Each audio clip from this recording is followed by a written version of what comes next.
Okay, before I start this video, I want to address a couple things. Most of you who've been following the channel will probably know that I use a really old GoPro 2014, and as you can see, even though the daytime footage is okay, the nighttime footage is horrible.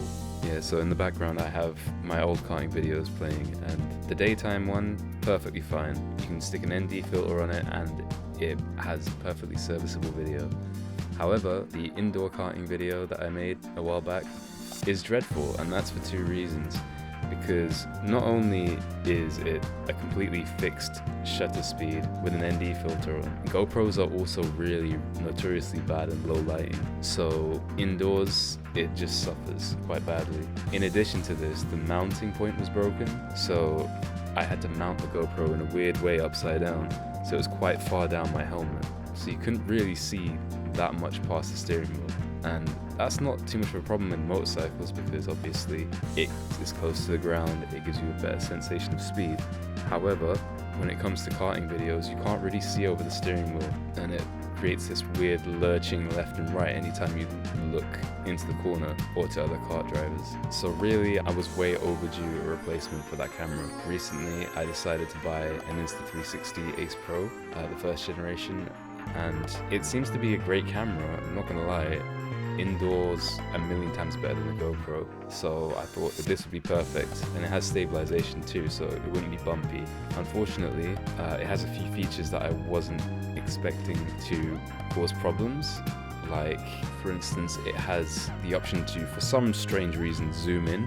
So halfway through the video, you're going to notice the Insta360 does its best impression of the Hubble telescope. So all you really see is the kart in front and not much else. That's quite annoying. But also, it has a motion sensor, which not only provides a stabilization, but it also changes it to vertical video if you start the recording at the wrong angle. So the final session in this video is going to be me rotating the video from vertical to horizontal, and it's cropped out a huge amount more than it would have otherwise recorded.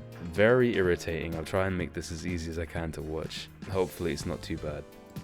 So it's no secret that I renamed this channel because I do intend to get involved in the world of motorsport, and one of the cheapest ways of doing that is the BIKC, the British Indoor Karting Championship. The races for that championship only take place on Teamsport tracks, so I felt it would be a good idea to get myself involved through gaining some experience at my local Teamsport track. But due to the high entry price of these venues, nobody has ever been willing to go with me karting because it's a huge amount of money to invest in what is essentially just two 15-minute time trial races, and that's it. So for most people, it just doesn't make any sense. They'd rather go like drinking or something, which I find incredibly boring. So I decided, you know what, why not just go by myself, see what the track's like, and if I enjoy it, then maybe I'll come here on my own more often. I play sim racing games on my own, why not do real life racing on my own? Now the only other people here was a group of 3 friends. Obviously I don't know anyone here at the track, but they all seem to be friends. One of them, Obadias, he seems to be the local team sport racer, and the other 2, they included their full names in the timesheet, so I can only assume that they're both guests and they don't really come to karting that often. The other guy who's on track, Charlie, I can't tell whether he's a staff member or he's just so much of a regular that they allow him to drop in and out of random sessions, because he has a time posted earlier on in the day on the leaderboard that you'll see at the end of the video, and he's also significantly quicker than all of us. So I really just kind of ignored his time and only used it as like an end goal to reach before I can consider myself competitive. So for now, we'll just focus on me and the other 3 rookies that were on track.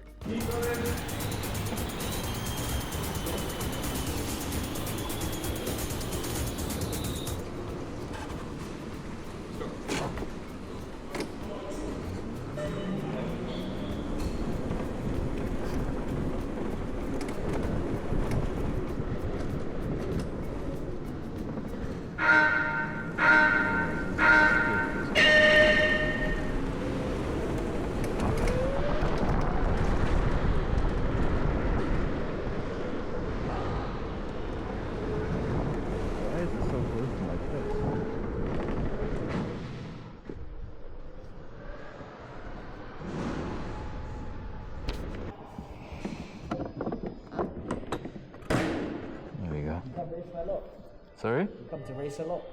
Not in Teamsport. I've never been Teamsport before. Are you a TikTok or a filmer? Sorry? Do you make like videos? Sometimes, very rarely.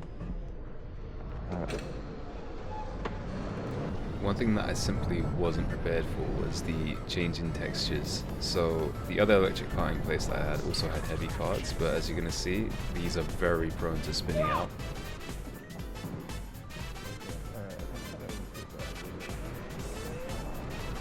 These karts are also quite a bit faster than the ones I'm used to, even the 4-stroke ones. So I wasn't really expecting to reach the next corner as quickly as this did. Like, it was very hard to react in time.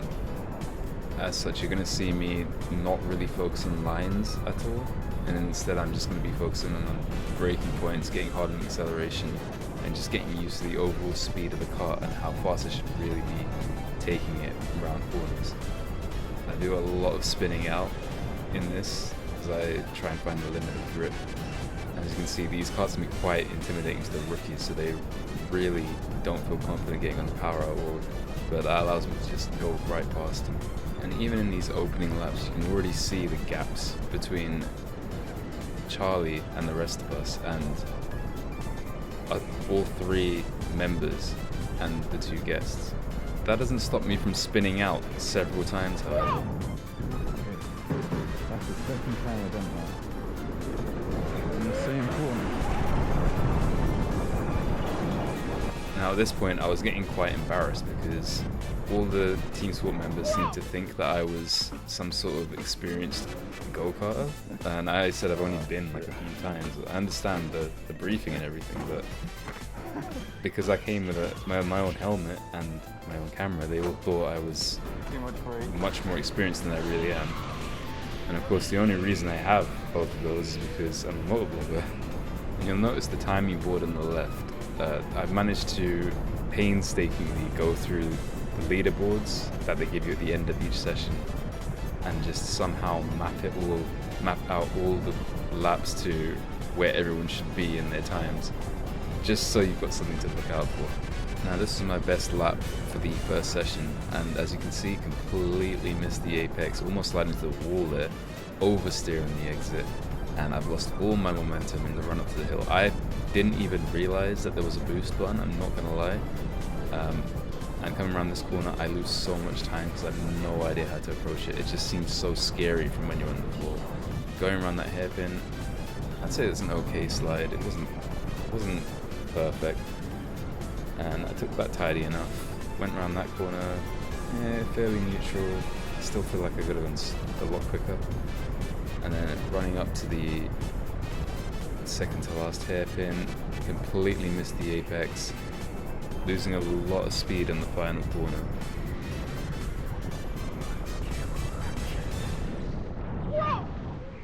And I find it quite interesting how the order does actually shuffle around a little bit later on as the rookies get a little bit more confident. Much like watching a Formula 1 qualifying session, you never really see the same person on top the entire way through.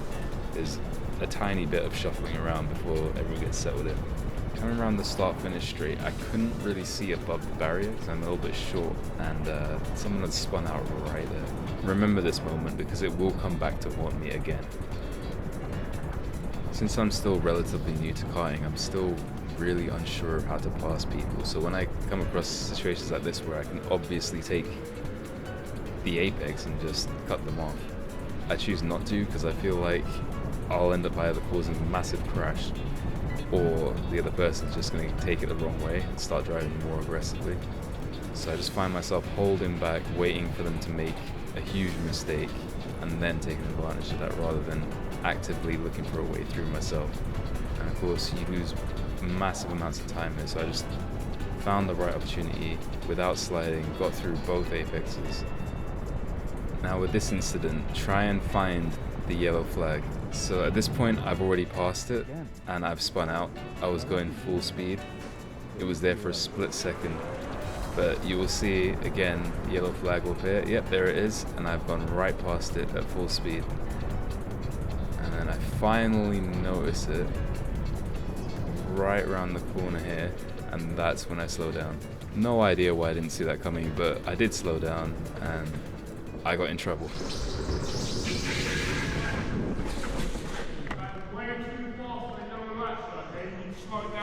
Okay. Thank you. Alright.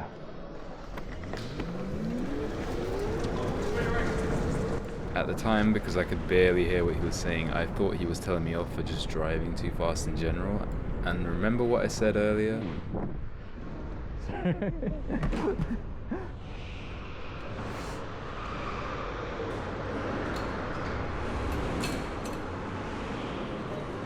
you score? Because I didn't see your head past that, and then when I saw it, I panicked a little bit, I'm not gonna lie.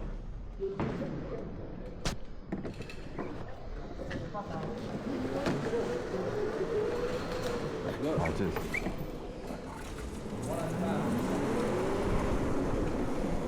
So at this point I'm feeling pretty shitty about my abilities, and I'm doubting myself, and I'm just not even trying to go fast anymore because I feel like maybe I am just like overdriving the car.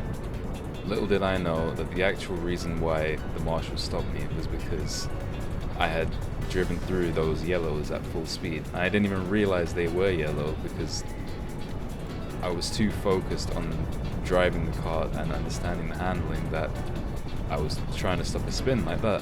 And also, one of my eyes is slightly going colorblind, but I should have looked out for the flash anyway because that normally means a yellow. I slowed all the way down here because I just saw this guy stopping on track for a yellow and I was really confused.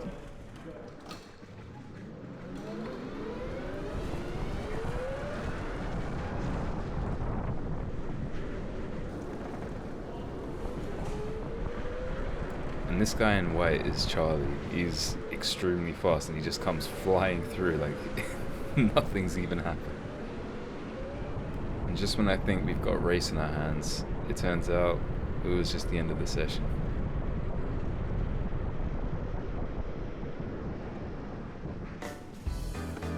And as you might expect, I didn't manage to beat any of the actual members, but I did at least manage to beat the other rookies who have been here for the first time.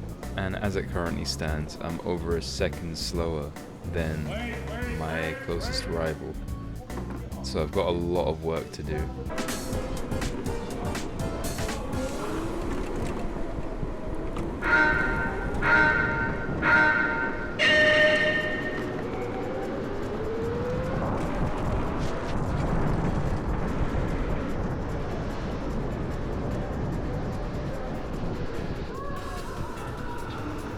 Ain't no way, bro. Ain't no way.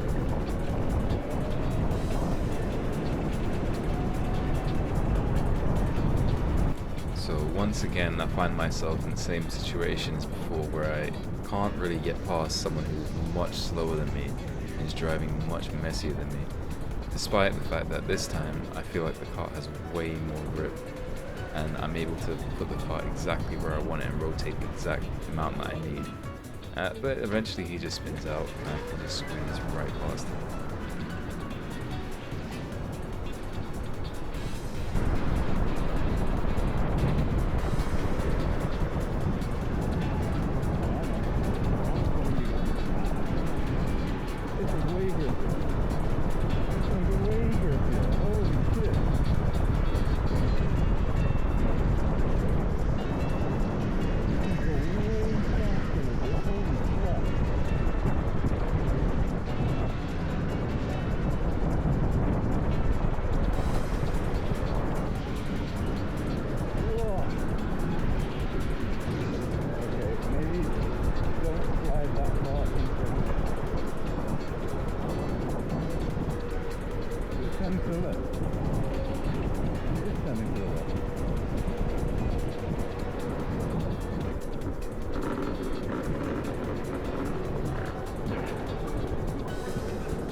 This is the point where I found the boost button. I still don't know really how useful it is. Like, you can't really feel much of a difference performance-wise, like a tiny bit maybe, but I think it does give a measurable benefit to your lap time at least. So right now we've got a bit of an upset. Obadias is actually leading, and second is NK, which obviously have abbreviated their name for anonymity, but they're somehow ahead of Charlie, which I'm not sure how they managed that, but it won't last for very long.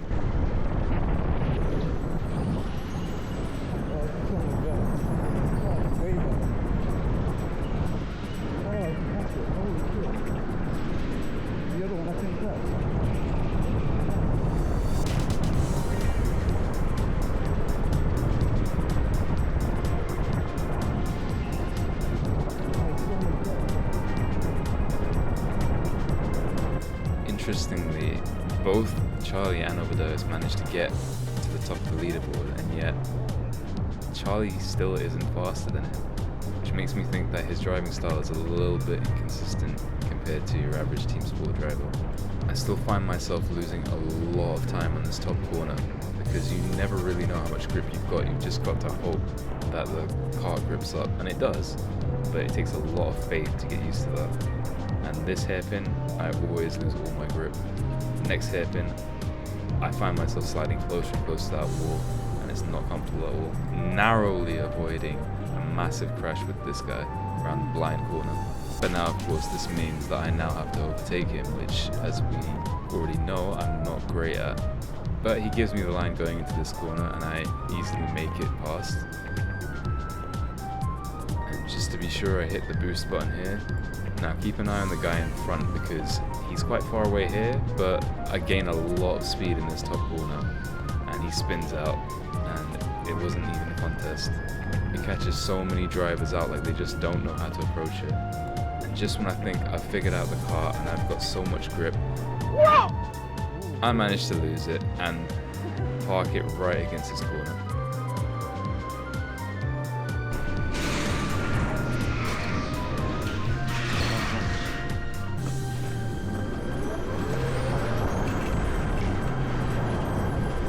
Despite how embarrassing that just was, I managed to dust myself off and pull myself together for my fastest lap time of this session.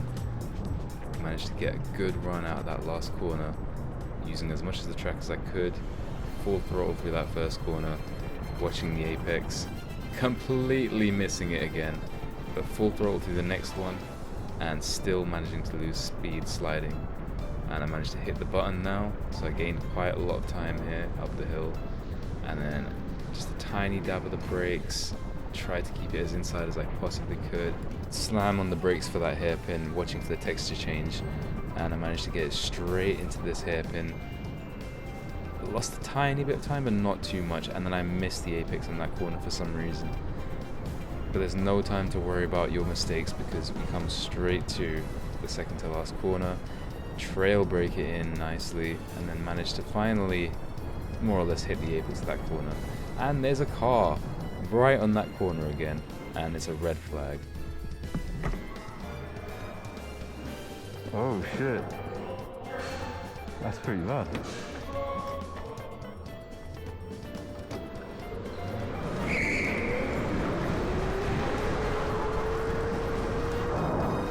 Now interestingly, the really fast guy Charlie, he actually went in on lap 5 and hasn't come out again. So that left the door open for me and Obadias to just have at it and see who could actually get the fastest time out of us two.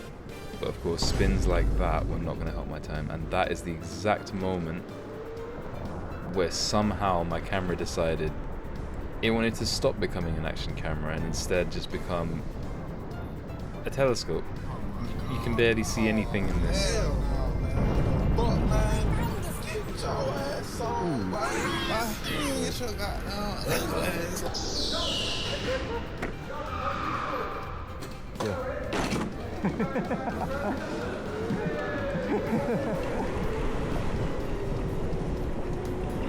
Now on this restart, I decide I'm not even going to stay behind him. I'm just going to try and go for it as soon as I can. And I managed to make it stick easily. But somehow managed to slide it really hard into that corner. And at this point, I've seemed to have lost all touch with the car, and I managed to go around, embarrassingly.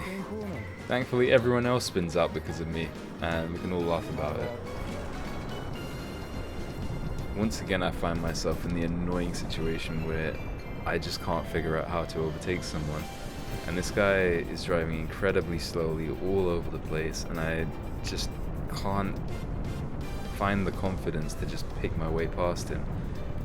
I try and get close to him here, but there's not really a place to overtake. I hope he spins out like the other one, and nope, he doesn't. He keeps it together, manages to cover off the inside into that corner, so I can't even have a look. And then I think about having a look here, but I'm just slightly far away, and I can't make that happen. As you can see, he's backing up quite a lot, and it's really affecting any kind of pace that I was going to have. But it seems like time has run out, and he's wasted this entire last lap just sliding all over the place and not really going anywhere quickly. And at this point in the session, it's more or less done, but because we don't have a timer on our karts, I'm still trying to go for it. I'm still trying to see if I can find a way through. Not knowing, of course, that there is no point because this lap won't even be timed anymore. And I see if I can somehow place my car in a way that lets me get past, but really I should have been more aggressive. This guy spins out. I managed to almost get a way through there, but there's a yellow flag. We all have to slow down, and yeah, end of session. Despite the fact that I felt way more confident this time with the car, I somehow couldn't get below the 47 barrier. I lost a lot of time since last time.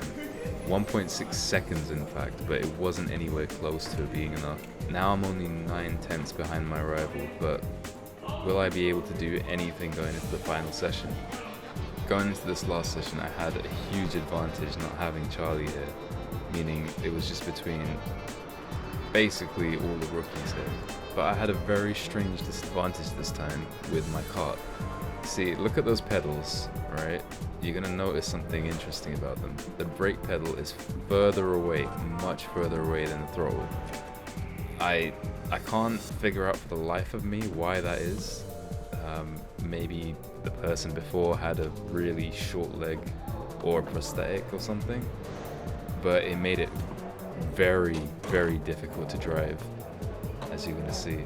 Also, this session, before I started my camera, I must have had my helmet sideways because it decided to record it all in portrait mode, which means that it used even less of the available room to record the FOV. So basically all you're going to see is the entire steering wheel and a tiny bit of what's in front.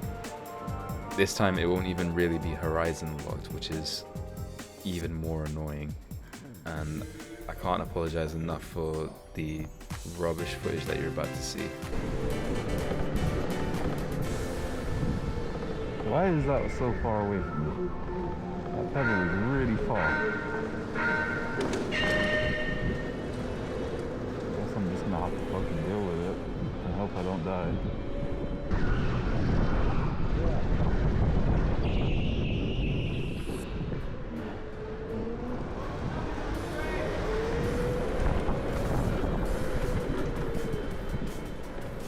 The brakes are really weak on me.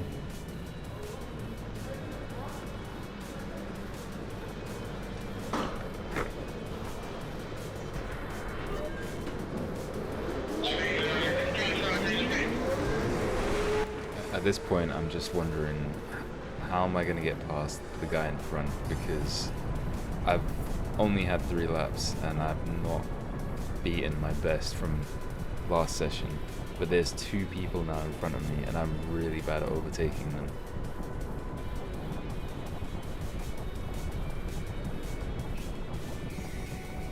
But it turns out I didn't need to pass both of them because one of them was really bad at driving.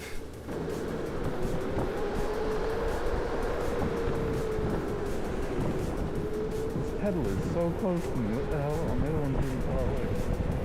You drove this one like peg leg or something. It really feels like that. Another green light, and I hadn't positioned myself well enough to overtake into that corner. but I was giving it my best, and as you can see, sliding all over the place, giving it too much power. I've noticed they have this really weird habit of like braking really strangely in the middle of the corner and then rotating mid-corner, and that leads to them almost spinning out every single corner they go through. So I managed to drift it through right on the apex of that corner, leaving behind with the boost, and that was the end of that. I actually went so fast up this ramp that I gained a tiny bit of airtime there and slammed back down again. And this corner became the focus of this session. I just tried to lose as much time as possible around there. I started to get a bit too overconfident around this hairpin and smashed right into the wall, and that really bruised my shoulder. My shoulder still hurts recording this video. And this is probably the cleanest I've taken this final double hairpin. The car just gets so unsettled braking into this corner, and I have no idea why. It must be the corner that I've spun out at the most, and I couldn't get myself turned around and just smacked it into the wall. Being electric karts, they could theoretically have a reverse gear, but I feel like it'd be somewhat of a health and safety risk if people were reversing their karts onto the racing line as cars were coming around. It would reduce the workload on the marshals though, I'm not gonna lie. The poor guys are just always running around constantly on this whole racetrack, and that can actually be quite dangerous, as you're about to see.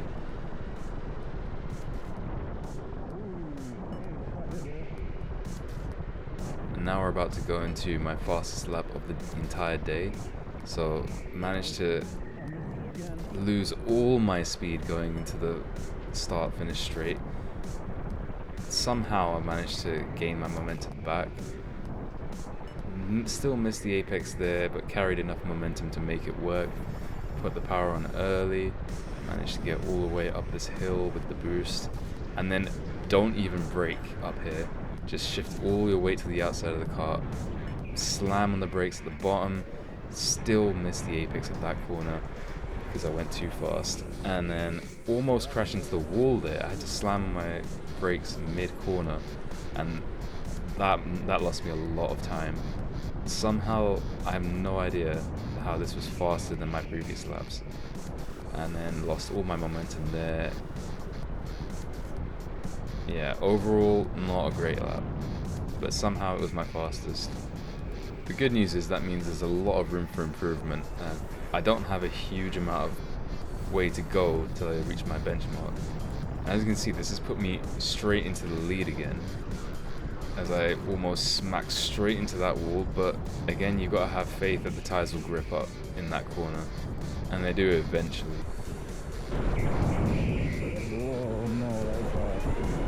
Somehow lost all of my momentum going into those corners, and no grip whatsoever.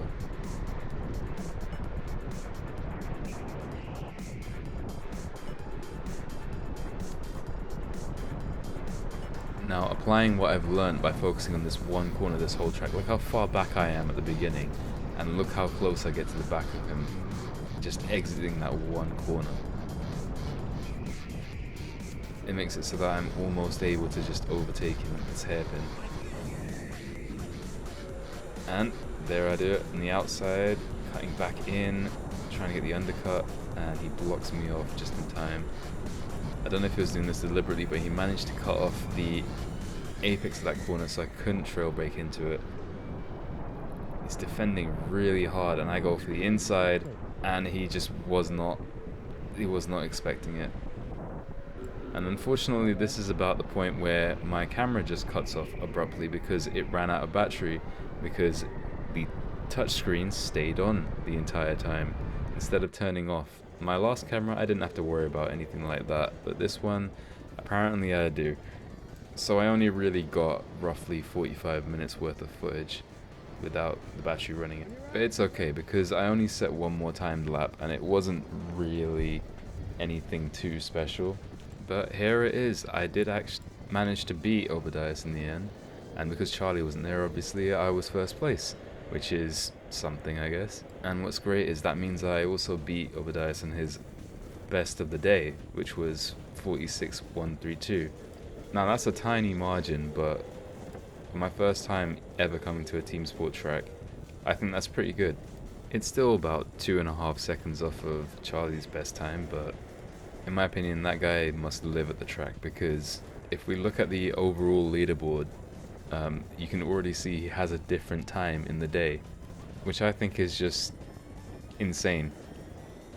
He's dedicated and he spent a lot of time honing his craft. So if I'm ever to compete with someone like that, I'd need a lot more time in the seat. And more seat time is exactly what I plan on doing, because I'm not going to try and race anyone unless I feel like I'm actually competitive. And the only way to become more competitive is experience. So expect to see quite a lot more videos like this, and hopefully I'll see you in the next one.